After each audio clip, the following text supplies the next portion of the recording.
ငါနှလုံးသွင်းနဲ့စောက်ထားတာ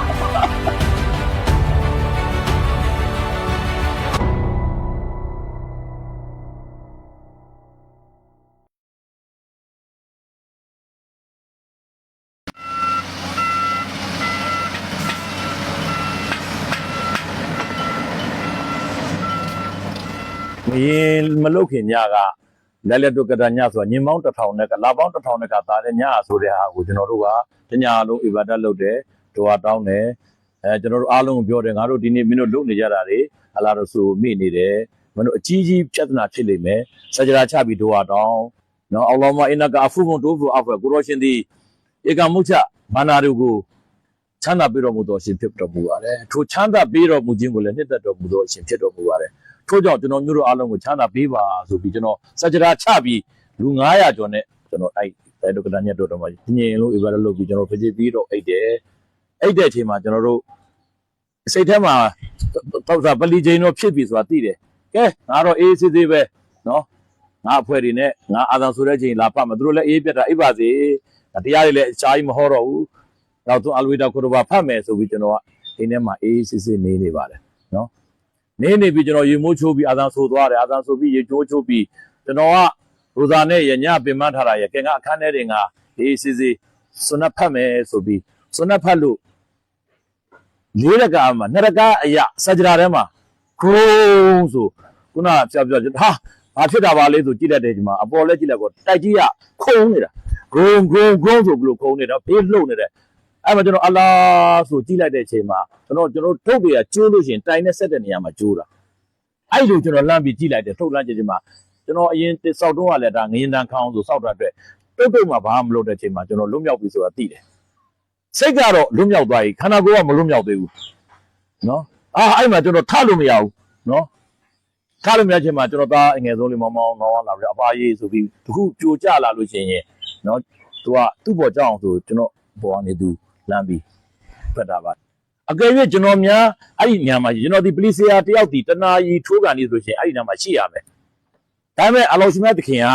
ကျွန်တော်ကိုဒီလုပ်ငန်းတွေလုပ်เสียရှိသေးတဲ့အတွက်အဲ့ချိန်ပြန်ကျွန်တော်ပါသွားလို့ရှိရင်ကျွန်တော်လူတွေလည်းလုံးဝဒုက္ခပဲနော်အဲ့တော့ဒါအလောရှိမြတ်သခင်ကကျွန်တော်ကိုချစ်တယ်အလားကျွန်တော်ကိုထိန်သိမ်းဆောက်ရှောက်တယ်ကျွန်တော်တို့တာတာနေတယ်ကျွန်တော်တို့ရဲ့အလားအချစ်တော်ဝိသီတီရိုသင်ရလဲကျွန်တော်ကိုထိန်သိမ်းတယ်အဲ့ဒီကကျွန်တော်ကသေဖို့ပဲ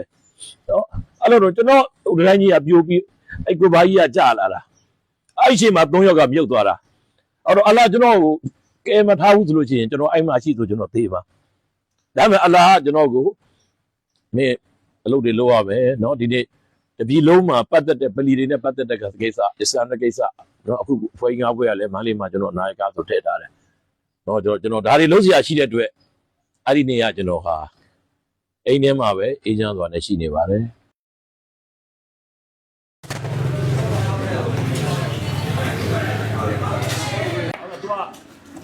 ဒီပြီးတော့မှတို့က3မိလောက်စီတည်ရင်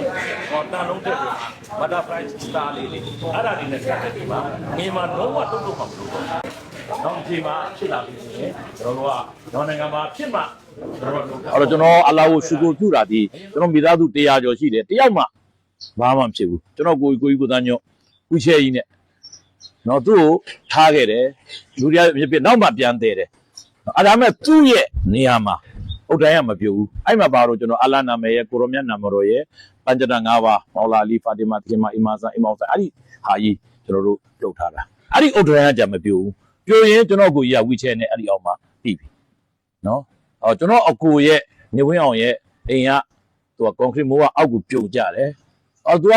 ကျိုးချင်မှာသူ့လေးတယောက်ရှိတယ်ဒီကောင်လေးမင်းလာကွာနံပါတ်ဖတ်လိုက်မင်းအေးသားဖက်ဆိုသွားခေါ်ပြီးသူတို့အရောက်မှာပြုတ်ကြတာဟောတော့ဟိုအိမ်ပြိုကြတဲ့လူကကြတော့ပလီထဲမှာရှိနေတယ်ကျွန်တော်အုတ်ရန်ပြိုမဲ့လူကြကျွန်တော်အလာအိမ်ထဲမှာထားတယ်နော်ဝီချဲနဲ့အကိုကြီးကိုတန်းညွန့်ဘာမှတော့မပြောဒုတိယကျင်းလှုပ်တဲ့အချိန်ကျမှဝီချဲဘောကနေလေဝီချဲဘာမခံနိုင်ပြစ်လဲတာနော်အဲ့မှာသူမထူးနဲ့မထူးနဲ့ဆိုဒီတိုင်းထား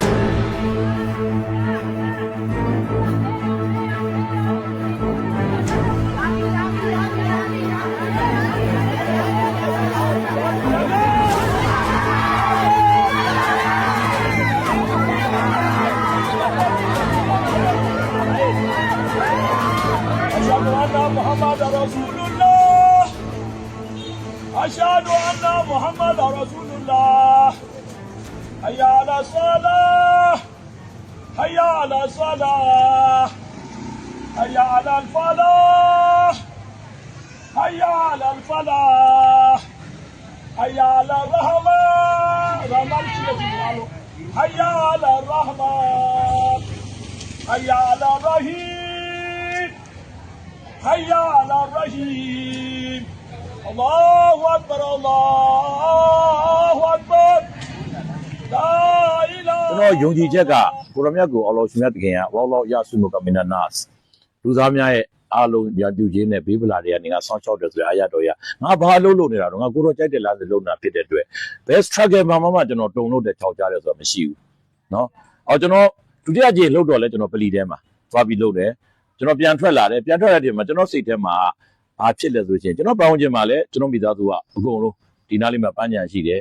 မျိုးသမီးတွေအားလုံးထိုင်ငါတို့လူတွေဘာတွေเนาะအကုန်လုံးရှိတယ်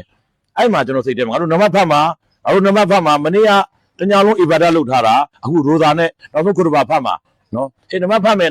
ဆိုပြီးကျွန်တော်လမ်းပေါ်ထွက်တယ် ဓမ္မပိုင်းကအသက်ကာရလားပကာရဘူးလားဘယ်မဲ့အသက်ကမိဖတ်မယ်လားဖတ်အရှဟဒူလာအီလာဟ်အီလာလ္လာဟ်အရှဟဒူလာအီလာဟ်အီလာလ္လာဟ်အရှဟဒူအန်နာမုဟမ္မဒ်ရဆူလလာအရှဟဒူအန်နာမုဟမ္မဒ်silsila Allahumma sakina Allahumma jal sakina silsila oh mia ni dada silsila Amin. Alhamdulillahi rabbil alamin arrahmanir rahim maliki yawmiddin iyyaka na'budu wa iyyaka nasta'in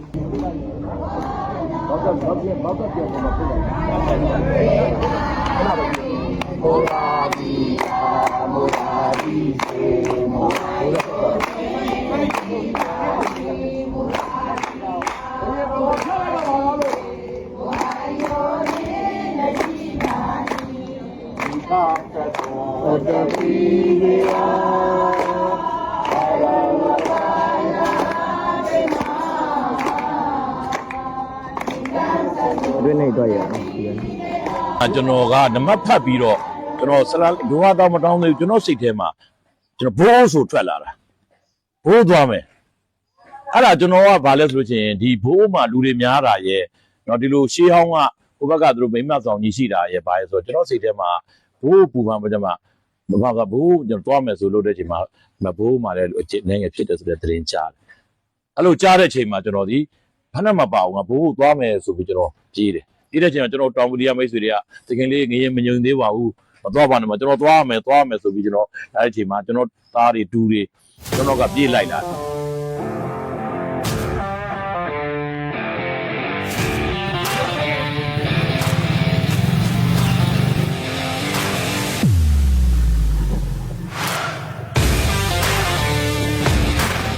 ပထမခေါ်ဘာပြီးသွားပြီဒုတိယခေါ်ဘာလည်းပြီးဖို့နှစ်ကြောင်းအလိုမှာ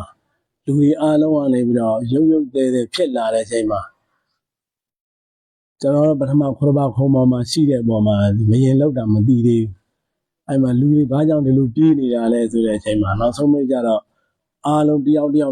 ထွက်သွားတဲ့အချိန်မှာကျွန်တော်လည်းခေါ်ဘာခုံမောင်းနေအောက်ကိုဆင်းတဲ့အချိန်မှာကိုတိုင်းခံစားလိုက်ရတော့မှဟာမရင်လောက်ပါလားအဲ့မှာကျွန်တော်တို့တခင်လေးဥဆောင်ပြီးတော့တကြဝပုဂ္ဂိုလ်တွေလည်းရောက်လာပါတယ်ရောက်လာပြီးအားလုံးပြည်နေတဲ့လူတွေကိုဝိုင်းပြီးတော့ကယ်ထုတ်တယ်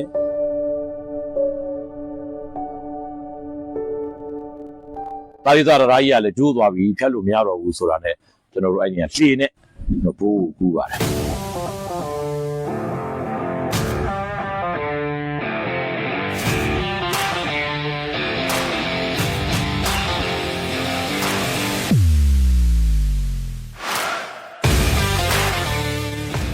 ဒီနေ့ဘိုးကိုကူးတဲ့အချိန်မှာဒါရတတော်ပလီလည်းချိုးကျသွားပြီเนาะအလဲပလီလည်းမင်းမဆောင်ကြီးကျိုးတယ်ဆိုတဲ့သတင်းတွေကြားတယ်အဲ့မှာကျွန်တော်ရဲ့ပလီကိုကျွန်တော်တန်းပြေးတယ်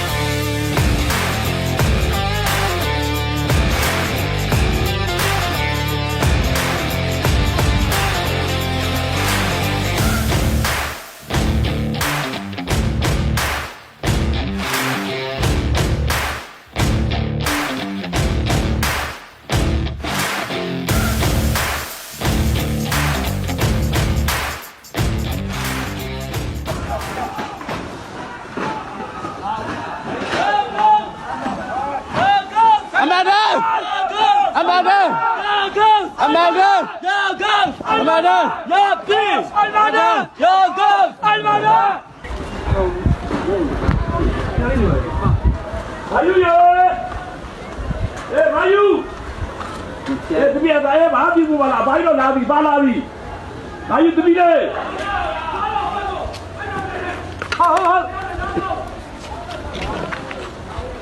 Mayu bapa macam ni, balabi, bahan labi.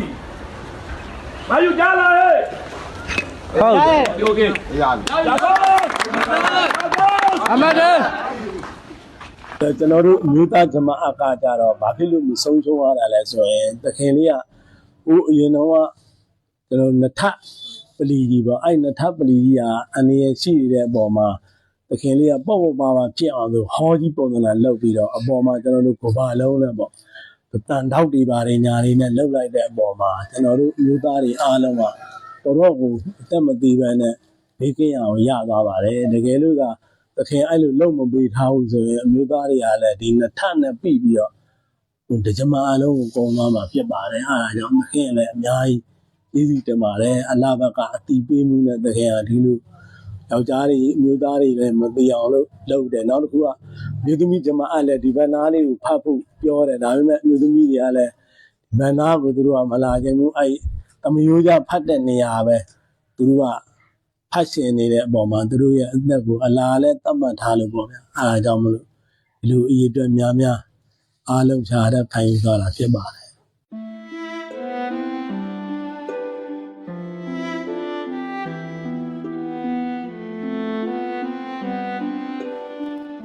ကြအချိန်မှာကျွန်တော်တို့အဲ့မှာကျွန်တော်ရှင်းလင်းရေးလုပ်တယ်တချို့သိမဝင်ရဲကြဘူးအဲ့တော့ကျွန်တော်ကိုယ်တိုင်ဝင်တယ်မြန်နှန်းတော်ပါတယ်ကျွန်တော်သားတွေပါတယ်အဲ့မှာရသလောက်ကျွန်တော်တို့လောင်းကောင်တွေကိုနော်ဒီနေ့ large တွေကိုနော် dead body ကိုကျွန်တော်အပြင်ထုတ်တယ်အဲ့မှာကျွန်တော်ဥယျာဉ်ရွာမေကျွန်တော်လူတွေနဲ့အာသာဆိုနမဖတ်ပြီးတော့ကျွန်တော်အားလုံးနေသိစကားပြောပြမှာကဲပြီးသွားပြီနော်ဘာမှသိမဖြစ်တော့ဘူးသိမကြောက်ကြနဲ့ဥယျာဉ်ရွာလူငယ်ကားနဲ့စီးဆိုကျွန်တော်ခေါ်လာပြီးဘိုးမှာရှိတဲ့လောင်40ကျွန်တော်ထုတ်ပါတယ်နော်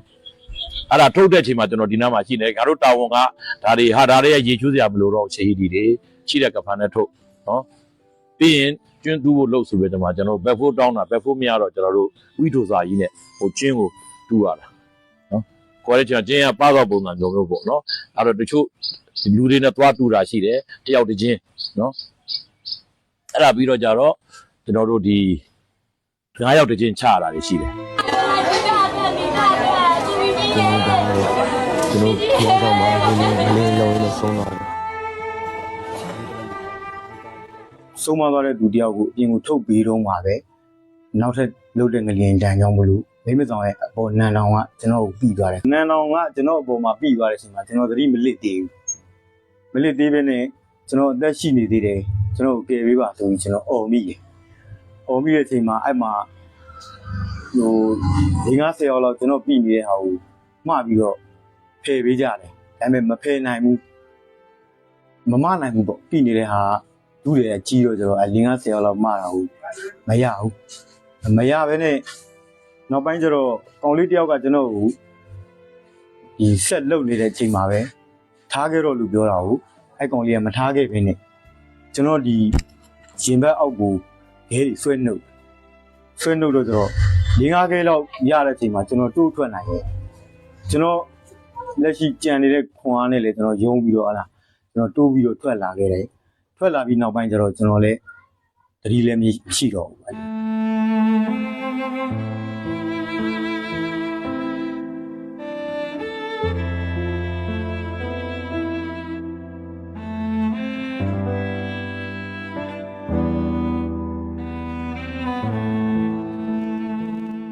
ချီဒီဖြစ်ခဲ့တဲ့လူတွေဒီကျွန်တော်တို့ဒီတစ်ချိန်တုန်းကကျွန်တော်တို့ပလီတွေကို legal နော် officially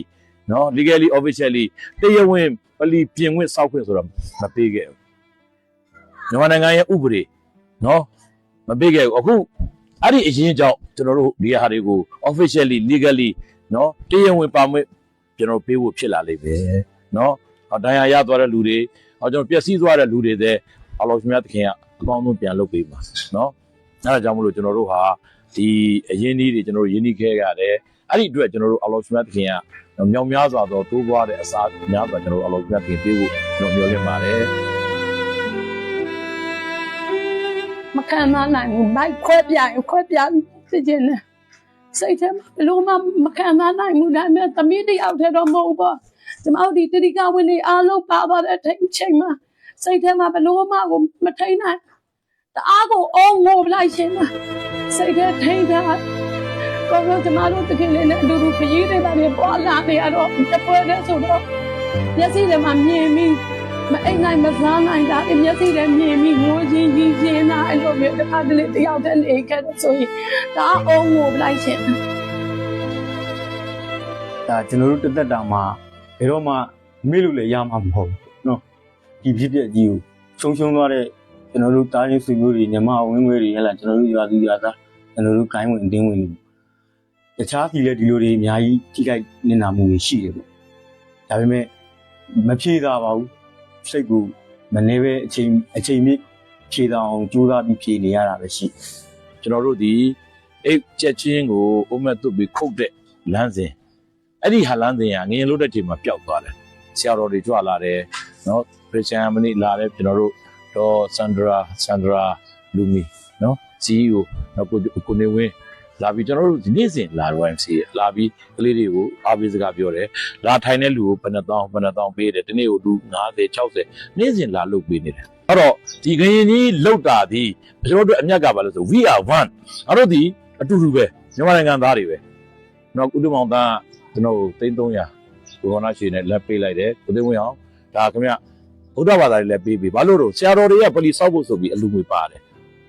ဗုဒ္ဓဘာသာတွေကလည်းမဆန်နေပါအတွက်ဒါကိုကျွန်တော်တို့အစ္စလာမ်တွေကြည့်ပေးနေရတယ်ရှက်တယ်ဗုဒ္ဓဘာသာတွေပေးပါဆိုတော့ကျွန်တော်ဒီဘွားခေါ်ပြီးအိမ်တော်စု225တောင်းဒီကျွန်တော်ရွာမှာအိမ်တော်စု400ကျော်ကျွန်တော်350ဆိုင်လိုက်တယ်နော်ဖျားဝတ်ပြုတဲ့အချိန်မှာကျွန်တော်ကပလီထဲမှာအလာရှင်မြောက်ကိုဝတ်ပြုတယ်သူတို့ကဓမ္မယုံထဲမှာဘုရားမြတ်စွာဘုရားကိုပူဇော်ကြောတယ်ဒါပဲကွာတယ်ပဲအဲ့တော့အဲ့ဒီငရင်ကြီးရဲ့ကျွန်တော်တို့ထဲမှာဖြစ်သွားတာဒီကျွန်တော်တို့ဒီ we are one ငါတို့ဒီမြန်မာနိုင်ငံသားငါတို့ဒီလူမျိုးတစ်မျိုးတည်းသွေးအတူတူပဲငါတို့သွေးတော့မဟုတ်ဘူးသွေးကြမဟုတ်ဘူးငရင်ကြီးမှာเนาะကျွန်တော်တို့ဒီနေ့အားလုံးဟာတို့ we are one